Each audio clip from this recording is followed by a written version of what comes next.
Welcome. I'm E.G. Marshall. There's a certain kind of real estate which is special and unique. It can be at once the best or the worst place of all to be. If you want to hide from the world, shut away everyone else, and have perfect solitude, it's the place for you. But if you love your fellow man and value human contact, as most of us do, this paradise can be the very worst kind of hell. The piece of real estate is an island, and this is the story of a very special island. Our mystery drama, The Mysterious Island, was based on the classic by Jules Verne and written especially for the Mystery Theater by Ian Martin and stars Earl Hammond and Leon Janney.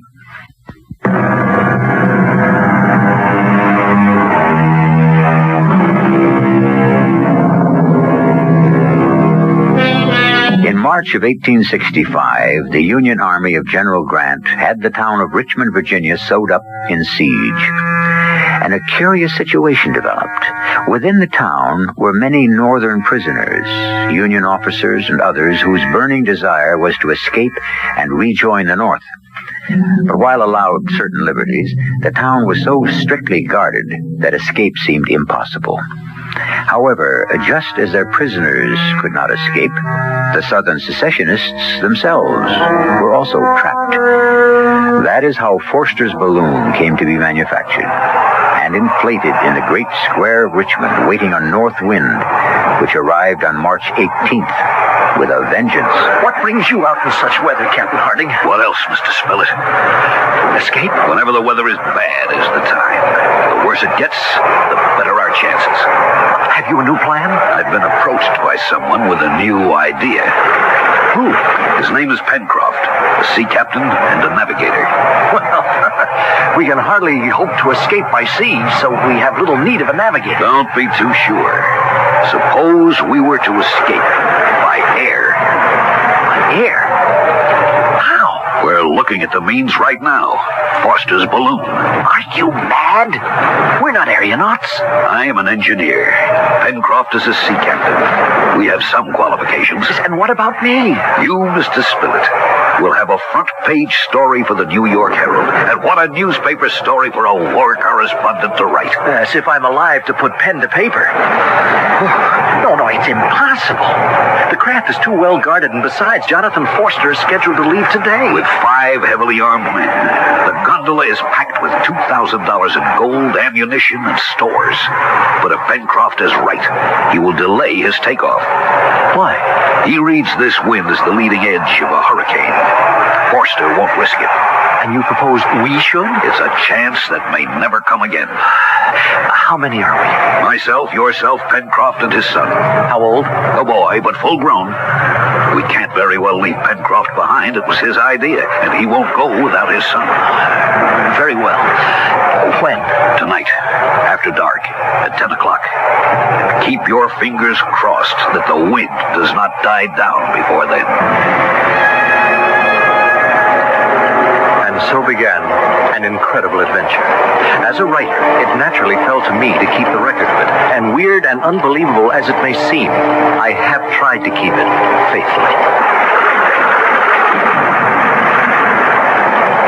The hurricane that Pencroft had forecast became a reality, and when the soldiers guarding the balloon had run for cover, that was when we made our break. Captain Harding, do you think we dare try to take off at this? It's our only chance. What do you say, Pencroft? Neb and me was ready to set out alone, though I know nothing of sailing a lighter than aircraft. With you along, Captain, your knowledge of balloons, we're doubly ready. Well, Gideon, are you with us? Well, if you think I'm going to miss out on the best story of the war, you're crazy. I am with you. All right, now listen. Luckily, the wind's blown out the gas lamps, so we've got the dark as well as the mist to shield us. But we'll take no chances, since none of us are armed. We'll split up now, and each sneak up to the balloon from a different side. We meet there in 5 minutes. Hurry, Gideon, we're ready to cast off. Where's the boy? He was supposed to come from the east. I'll have to go look for him. Give him a chance. In the meantime, all of you, help me get rid of the ballast bags. I won't go without the boy. Here he comes now. I'm sorry. I didn't mean to keep you waiting. What happened to you? It was Top. He must have broken his chain. Who's Top? My dog. I told him he couldn't come, but what are they doing to him? Oh, he's roused the guard. Pencroft, grab the boy. I've got to go to him. I've Looks got like to go he's to coming him. to us. Cast off the cable on your side, Gideon, while I get mine. The dog jumped aboard. Oh, Top wants to go with him. Bring him. Get him overboard. It's too late. We're 20 feet off the ground already. Thank heaven we're rising fast enough to get away from their bullets. We've made it. We've escaped. We're on our way home.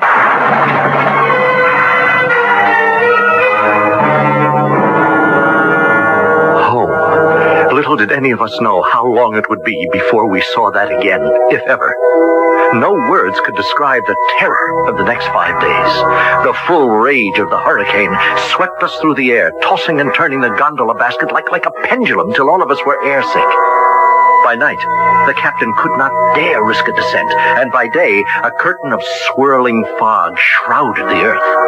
For 5 days we rode the whirlwind, surviving it Lord only knows how, till at last, that morning, for the first time, the mist parted below us, and we saw The sea.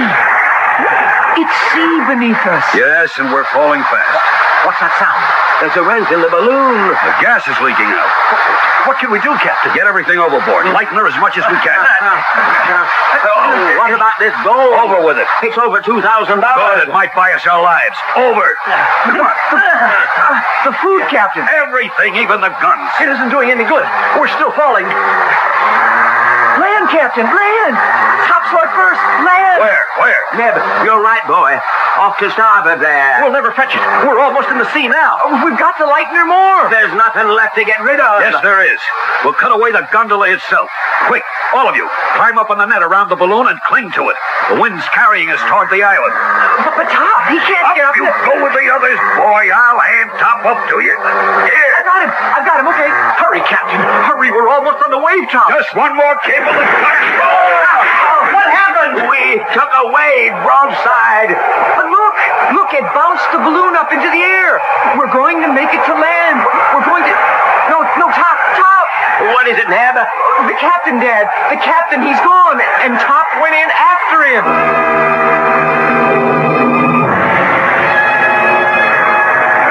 It was true. A wave struck the balloon and carried away Captain Harding and the dog. And the loss of their weight had been just enough to let the collapsing balloon rise and the wind to carry it towards the land. Now, just before we came to the shore, the balloon, half inflated, fell again to the sea.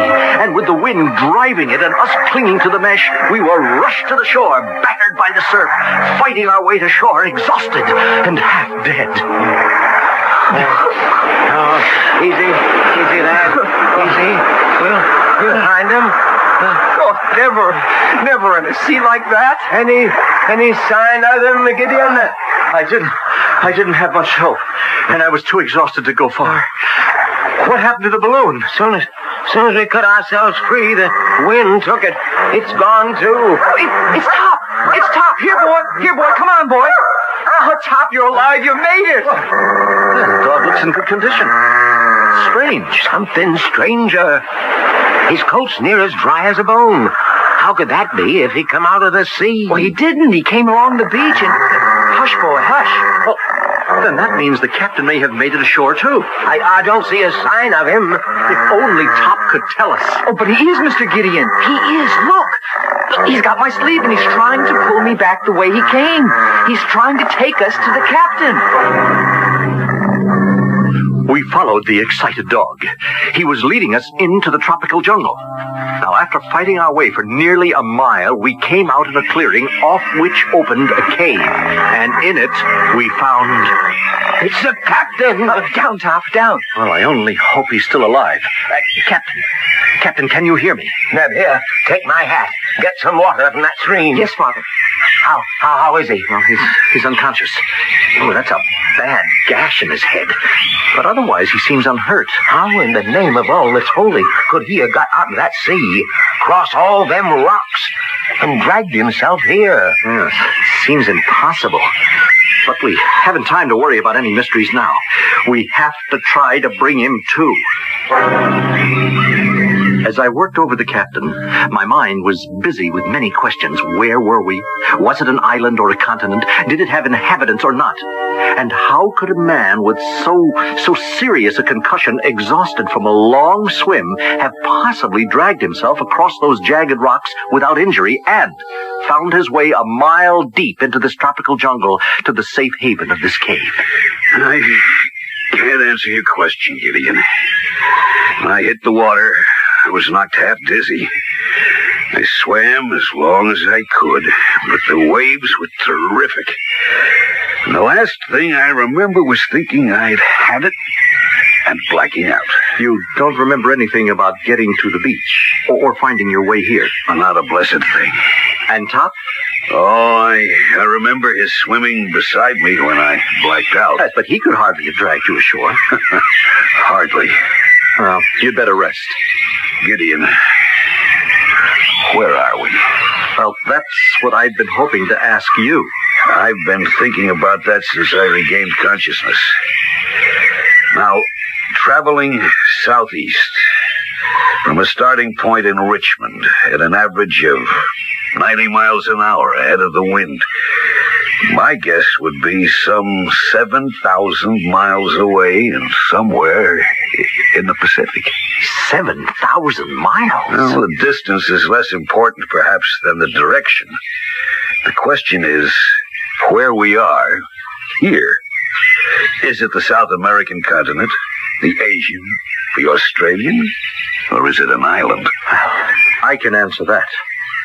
We seem to be marooned on a desert island. A desert island? How's the captain? Well, much better, as you'll see, Neb.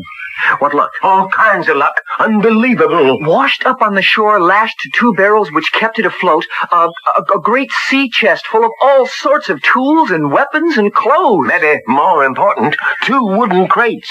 One full of tinned goods, the other ship's staples.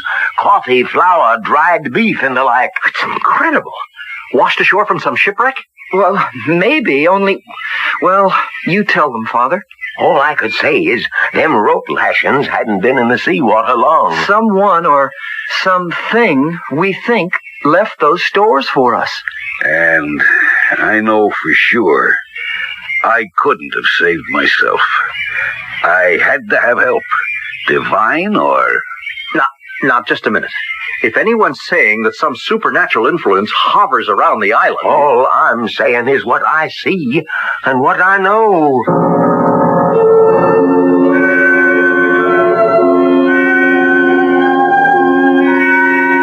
Well named, the mysterious island, with its unknown benefactor who seems to protect our castaways. Is he real or imagined? And can he still protect them from all the dangers yet to come? If he exists, will they ever meet him face to face? I shall return shortly with Act 2.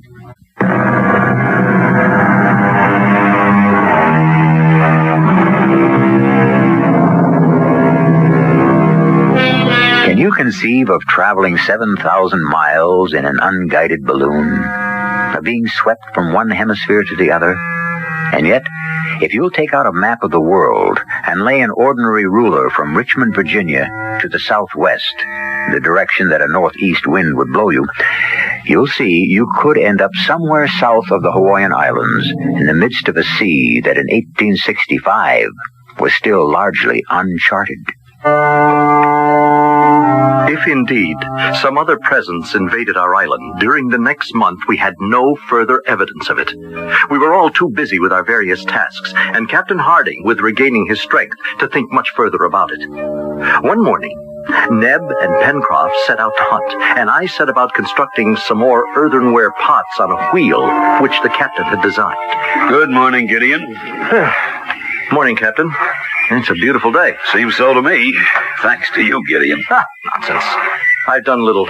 Without your leadership and knowledge, we'd all have been in a bad way. Now, this potter's wheel, for example. Without it, no dishes. The magnifying glass you made from your watch crystal, without it, no fire. Oh, hundreds of other things. Well, I'd be a poor engineer if I had no knowledge of simple mechanics. Are the others gone? Yes, good half hour since. Then I'd be an even poorer leader if I didn't face hard facts. What do you mean? We must find a better place to stay. But, Captain, we have shelter, water. Oh, I know the insects are bad at night. Gideon, so far we've been concerned with survival. We've managed that. Now we have to consider escape. Escape? To where? Another island, then another, till at last the mainland or civilization. But how? We must build a boat. And to do that, we must be near the sea where it can be launched. Tomorrow I start looking for our new home.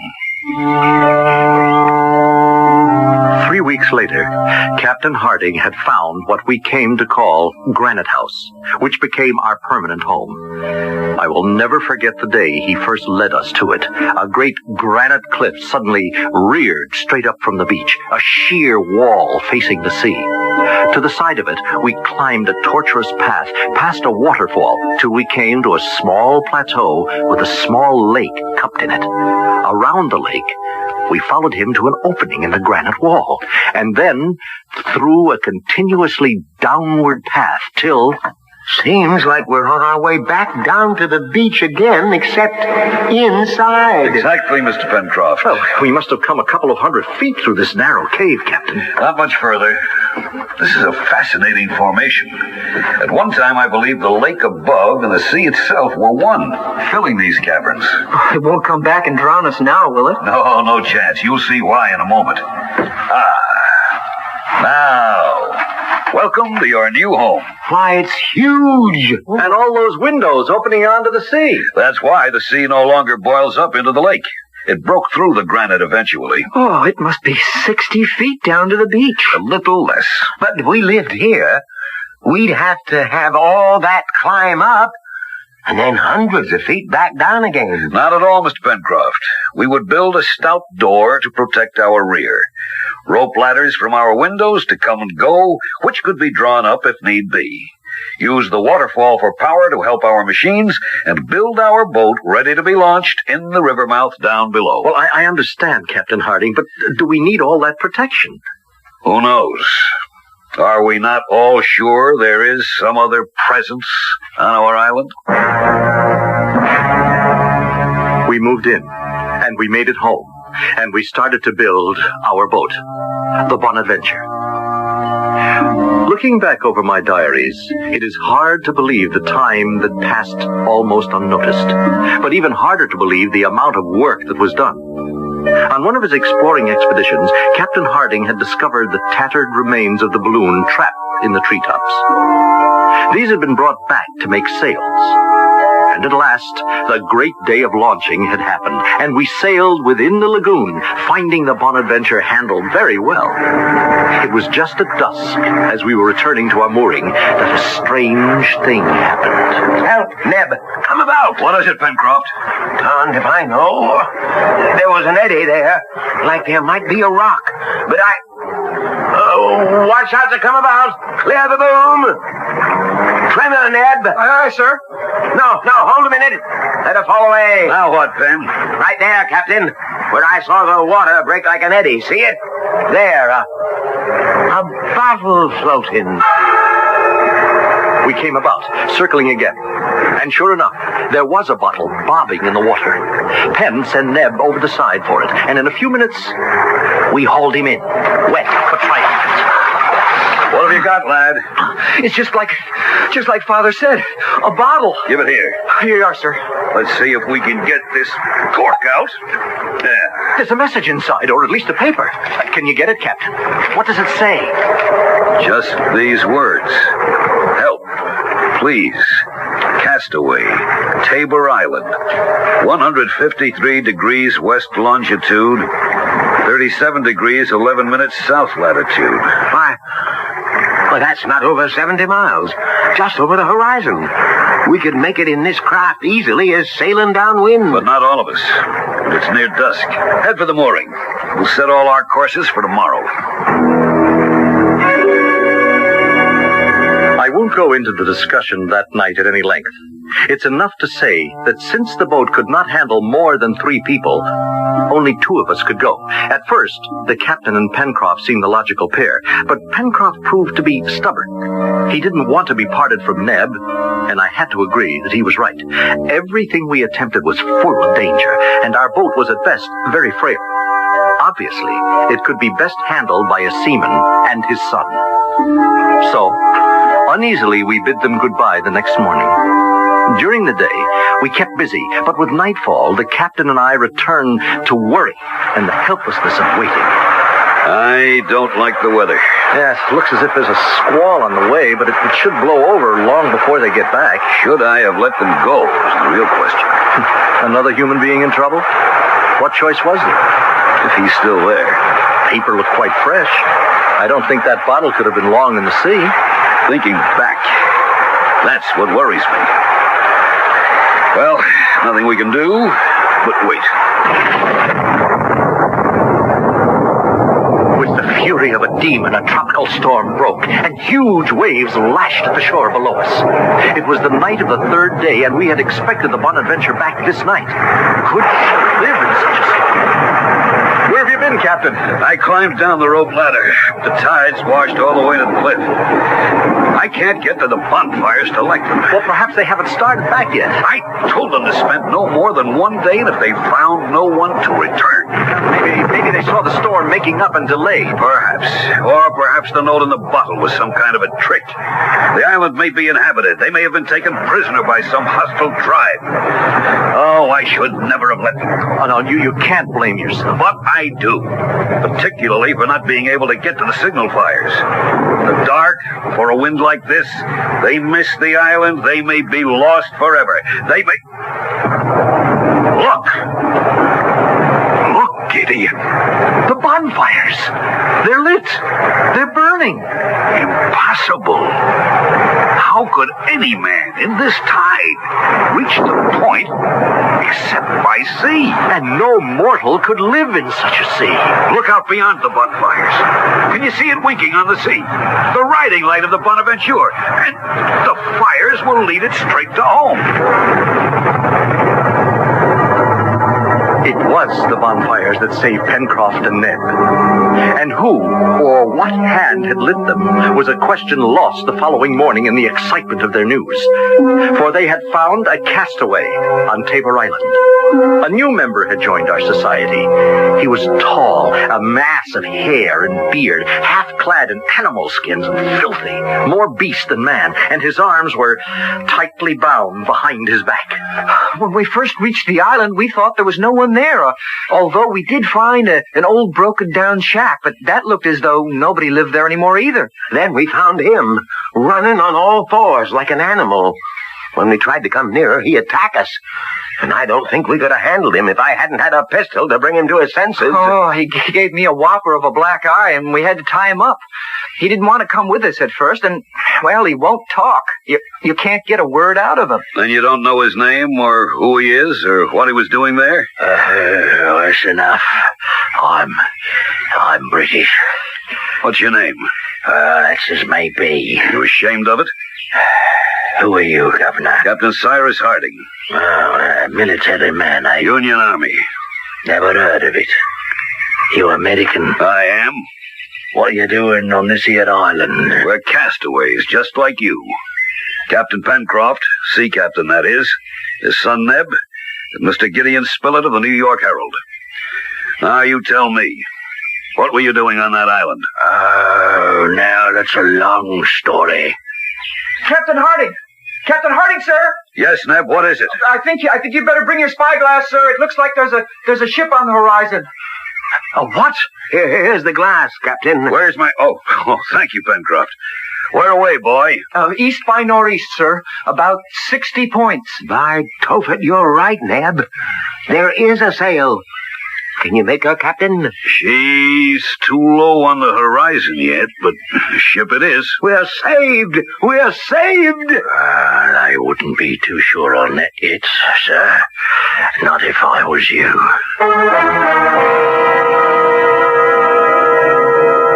In the midst of their excitement, all four of them turned to the stranger among them, their wild burst of hope and enthusiasm dampened, chilled as though they'd been doused in ice water by the ominous tone of his voice.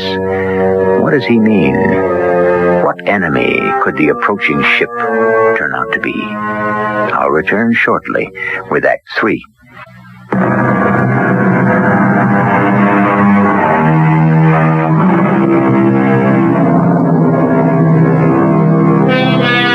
Well, now, let's see. We left our four castaways gazing in surprise and dismay at the marooned man they had rescued from Tabor Island. But he wasn't looking at them. With his arms still bound behind him, he had moved to one of the great windows in the rock of Granite House and was squinting out to sea with a seaman's eye, his gaze fixed in the direction of the faraway sail, just clearing the horizon. What do you mean you wouldn't be too sure? Of that ship, till she comes a lot closer. It'll be an hour or two before she comes near enough to see what she is. It doesn't matter what she is.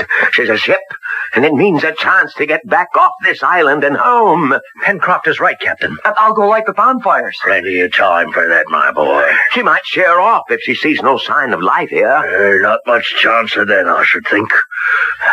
She could mean rescue for you four. And she could be bringing you what I'm afraid she brings me. She could be flying the Black Flag. The Black Flag? Oh, Jolly Roger! A pirate ship. All right, everyone, let's calm down. Pencroft, take my glass and keep a close lookout on that sail. As for you, I think you'd better tell us this story of yours and make it fast. Aye, sir. 'Tis 10 long years since I talked to any man. The words come slow and my throat is stiff, but I'll try. As you may have guessed, my trade was the sea, but in 1855 I'd been on the beach in Australia, and in desperation to keep body and soul together, mixed up in various trades, none of them quite legal, I pelled about with another no-good who in his cups more than once claimed to be the legal heir of Lord Glenarvan. You mean the millionaire, the shipping magnate? It's the same. I never paid him much heed. And one night in a barroom fight, he was knifed and killed by another Joey of mine. Joey? An Australian word for friend, Neb. Go on. About a year later, this big steam yacht put into Melbourne, and it's his lordship looking for his son. Between us, Bob Joyce and myself, we saw a real opportunity to make our pile and end up rich. The plan was simple. Lord Glenarvan's ship needed to take on some crew. I was to say I knew where young Glenarvan might be found. And then, ship aboard with some men we had on our side, and enough of Bob Joyce's gold to buy enough others in the crew. For what purpose? The boy was dead. Where could you leave them? Just far enough to sea to take over the ship. Now, don't forget, a steam sail ship in those days in Australian waters. We'd have a freebooter which could own the seas. What's a freebooter? A pirate ship. And, I take it something went wrong with your plan. Yes, that's right. One of the crew I tried to buy went to the mate and threw him before Captain Gray. I'll never forget that day as long as I live. This sailor, fully proved guilty of the crime of fomenting mutiny, shall forthwith be hanged from the yardarm as an example. A moment, Captain Gray. May I speak to the condemned? Of course, your lordship. I can do little to save you, but... First, my son is dead. You can take the word of a dying man. Who killed him? That's not for me to say. Give me the name of the man so I can hunt him down, and perhaps I can save your life. Well, why should I protect him now, whatever? The knife was in the back. His name is Bob Joyce. Very good. Bob Joyce. If I find this man, would you be witness against him? Well, that's a hard promise to make. Since within 15 minutes, I'll be dancing on the end of a yardarm. I could intercede. And have me set free? No one can promise that. On his ship by maritime law, a captain is in total command. Yet, I am sure my request could save your life. You do that, me lord. And whenever you need me, just call on me. Oh, his lordship was as good as his word, as far as it went. Oh, I was saved from the gallows, but by the captain's orders marooned on Tabor Island for the rest of my life. His lordship has never returned to call on you, as you suggested? No, sir. Why do you suppose that is? Well, until 2 years ago or thereabout, I had supposed because Bob Joyce was dead. And then... And then? A ship came to call at my island. I was delirious with joy. But some sixth sense warned me. I let the boat land, remaining hidden in a secret place. Saw the men who felt I had betrayed him, Bob Joyce, and heard him.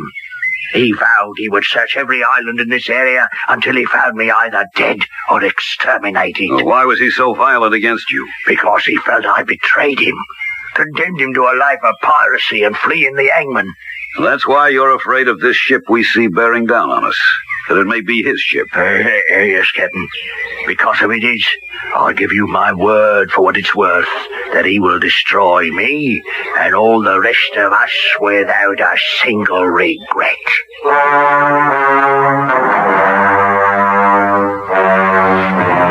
I don't think there was one of us who wasn't deeply affected by the story Ayrton told, or not convinced of his honest repentance after the punishment he had suffered. But we had little time to dwell on that, for under a steady wind the ship was upon us sooner than we expected. Less than a mile offshore she came about, and after breaking out the Jolly Roger...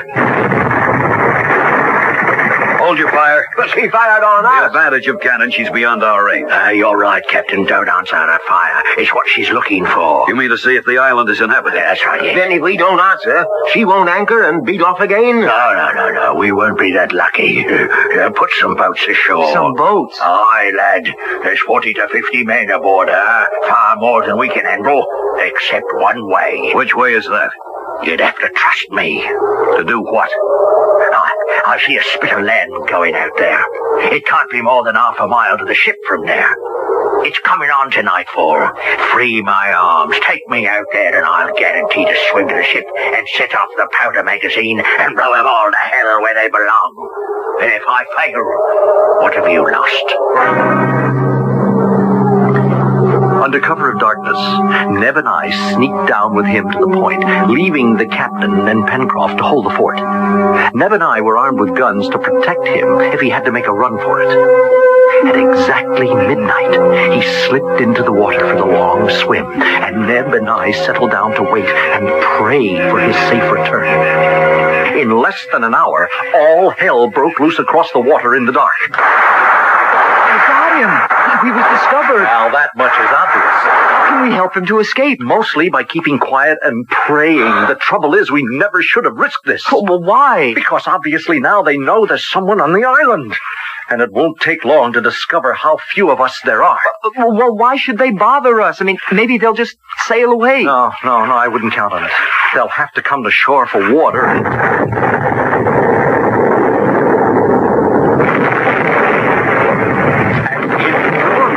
Explosion ripped the night. In the flare of it, we could see the ship exploding literally into fragments, which burst into the air in a spray, and for a long time, like a flaming rocket, hovered, till at last all the fragments came down to the sea and hissed out. Once again, it was black. We waited tensely, and at last, we heard the splashing of a swimmer coming near. Guns at ready, we greeted... Mr. Ayrton! Aye, lad. Oh, give me a hand. Here. Oh, a long swim. And a worthy one. You got to their powder magazine. No, not I. They found me before I could get there. The pirates?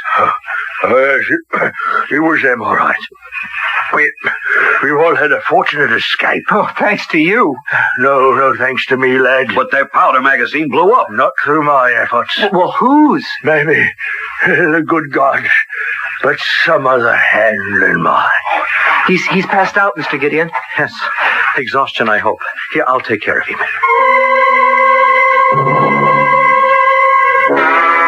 How is he? Not hurt. Just sheer exhaustion. Neb tell you about the... Yes, and as you can see, now it's getting light. There's no trace of the ship, and... Well, what is it? Look, maybe that's our answer. To what? To the blowing up of the ship. The chest with the supplies, the bottle with the message, everything that's been happening to us since we landed on this mysterious island. I looked, and rising from the sea was a sight I had never seen. A man, or was it a man, clothed in rubber with a great iron bubble on his head and 2 heavy tanks strapped to his back. Could it be human? Or was it something straight from the bowels of hell? Yes, gentlemen. I blew up your pirate ship. I am the answer to many strange things that have happened to you since you reached this island. Yes, I am, if you will, your benefactor. Now you must help me. But who are you, sir? My name, Captain Harding. It is and will never be other than Captain Nemo. Nemo?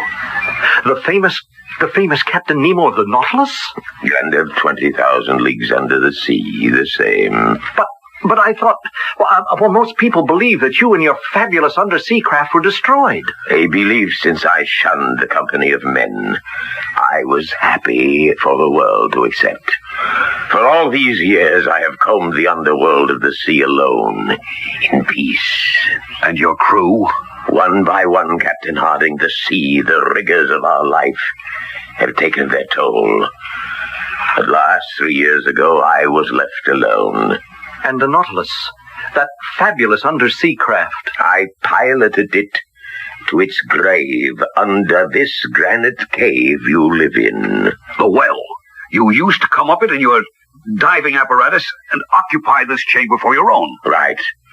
When you came to the island, I wanted to help. I did it the best I could. The chest of supplies and tools. The bonfires that were lighted to bring us home. My rescue from the sea and tops. The bottle with the message that Ayrton was marooned on Tabor's Island. But why? Why didn't you reveal yourself?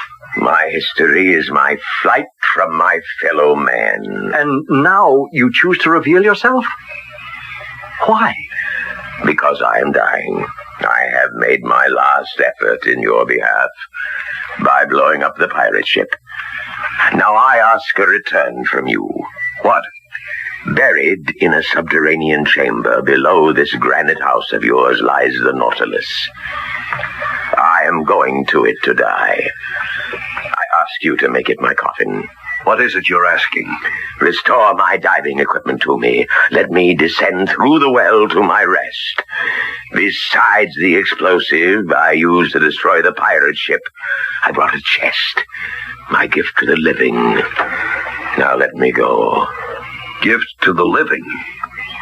You may go, but where do we go from here? I can tell you where you must go. Must go? At least away from this island. The forces that trap the Nautilus are again burbling. There is an eruption coming which in my belief will bury this island in the sea. Mark my words. As soon as I descend to my burial chamber, you must set sail. In the Bonadventure? Well, it has barely room for 3. Nevertheless, Mr. Spilett, you must load it to the gunwales. But any reasonable sea would swamp us. You must trust my belief that there will be no unreasonable sea. But where would we head for? Northeast by east, tracing the path you came. Only this time you travel the surface of the earth. Follow the trades, and you will reach the Hawaiian Islands. That's a wild venture. Not if you take my charts and the chest I leave you. Find your way home. And you? The sands of my life have run out. Once I am back where I have lived in isolation for years, I will be content with what is to come. But you leave fast. We We left the island as we came, leaving every possession with weight behind. Oh, we sailed bravely away on the Bonaventure, wallowing in the sea. We had been forced there by the prophecy of Captain Nemo when the center of the island started to spout fire and later brimstone, and the whole earth had rolled in a terrifying warning that the island was about to blow up.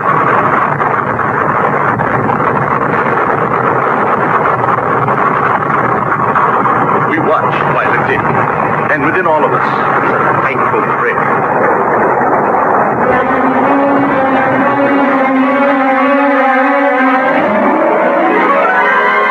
The secret of Mysterious Island, what is it? That life is made to be lived, no matter how we find it, or how it may present itself to us, and that beyond us there is a special being. Yes, if you want to believe in that, and if you do, you can believe that he can make anything possible, or much more important, that through him you can make anything possible. If you just try hard enough. I'll be back shortly.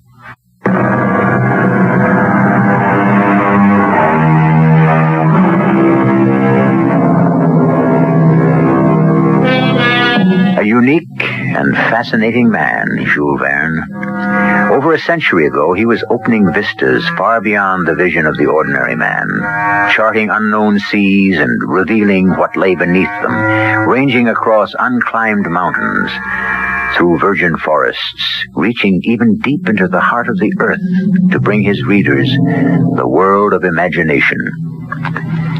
Where would the rest of us be if the dreamers and the visionaries didn't possess the keys to keep opening new doors to new tomorrows? Thank God for Jules Verne. Our cast included Earl Hammond, Leon Janney, Jackson Beck, and Roger Barron. The entire production was under the direction of Hyman Brown. This is E.G. Marshall inviting you to return to our Mystery Theater for another adventure in the macabre. Until next time, pleasant dreams.